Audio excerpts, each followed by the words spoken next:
સમાચાર આણંદમાંથી સામે આવ્યા છે કે જ્યાં સરદાર પટેલ યુનિવર્સિટીનો લાફાકાંડ પહોંચ્યો છે પોલીસ મથક સુધી। વિદ્યાનગર પોલીસે ગુનો નોંધી લાફાકાંડની શરૂ કરી છે તપાસ। યુનિવર્સિટીના ભોગ બનનાર અધ્યાપક મનીષ સોલંકી પોલીસની શરણે।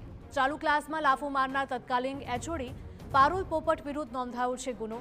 યુનિવર્સિટી સત્તાધીશો આ મામલાને રફેદફે કરવા માંગતા હોય તેવી ચર્ચાઓ પણ થઈ હતી।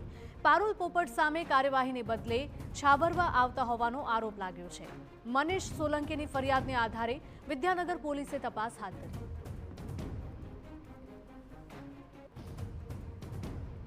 તો આણંદથી આ સમાચાર સામે આવ્યા હતા કે જ્યાં સરદાર પટેલ યુનિવર્સિટીનો લાફાકાંડ પોલીસ મથક સુધી પહોંચી ગયો છે।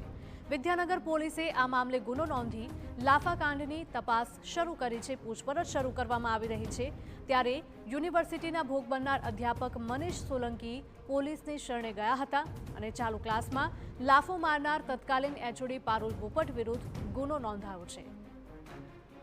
ફોનલાઈન પર અમારા સંવાદદાતા ધર્મેન્દ્ર જોડાયા છે। ધર્મેન્દ્ર, જણાવશો કે આ મામલો છે તે હવે પોલીસ સ્ટેશન સુધી પહોંચી ગયો છે, ગુનો પણ દાખલ થયો છે, આગળ હવે શું કાર્યવાહી થશે? હિરલ, સરદાર પટેલ યુનિવર્સિટીનો સૌથી ચર્ચિત આ કાંડ હતો, કારણ કે ચાલુ વર્ગખંડની અંદર અંગ્રેજીના પ્રોફેસર પારુલ પોપટ દ્વારા જે અધ્યાપક છે ડોક્ટર મનીષ સોલંકી તેમને લાફો મારવામાં આવ્યો હતો। ગત 18/3/2026 દિવસે આ ઘટના બની હતી। મહત્વની બાબત એ છે કે ત્યાર પછી એક દીકરી દ્વારા સમગ્ર ઘટનાની એક ફેસબુક પોસ્ટ લખી અને વાયરલ કરવામાં આવી હતી, જેને લઈને સમગ્ર મામલો બહાર આવ્યો હતો।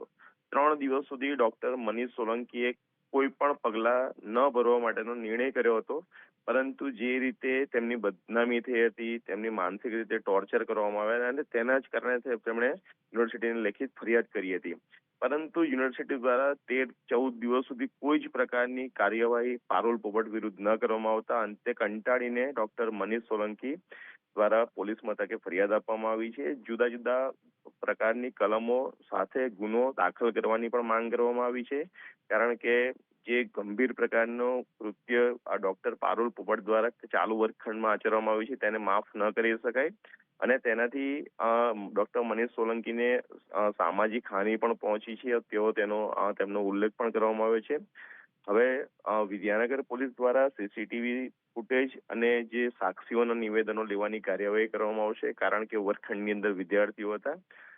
વિદ્યાર્થીઓ સામે જ આ ઘટના બની હતી, એટલે સરળતાથી જો પોલીસ ઈચ્છે છે, યુનિવર્સિટી ઈચ્છે છે તો સરળતાથી આ ગુનો સાબિત થઈ શકે છે, કારણ કે જે પણ ઘટના બની છે એ વિદ્યાર્થીઓની સામે બની છે।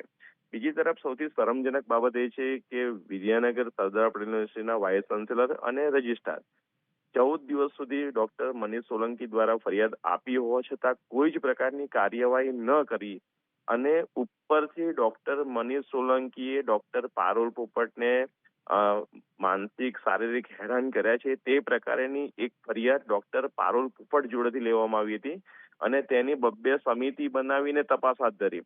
એટલે જે વ્યક્તિ દોષિત છે તેને સજા કરવાના બદલે જે ભોગ બનનાર છે તેને કોઈ પણ રીતે મેન્ટલી હેરાન કરવાની આખી જે કામગીરી છે યુનિવર્સિટીના ઉચ્ચ અધિકારીઓ દ્વારા કરવામાં આવી છે, જેનાથી ડોક્ટર મનીષ સોલંકી કંટાળી ગયા અને અંતે વિદ્યાનગર પોલીસ મથકે ફરિયાદ દાખલ કરવાની તેમને ફરજ પડી છે। જી,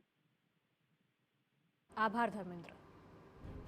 તો વિદ્યાનગર પોલીસે આ મામલે ગુનો પણ દાખલ કર્યો છે અને આગળ કાર્યવાહી પણ કરવામાં આવશે।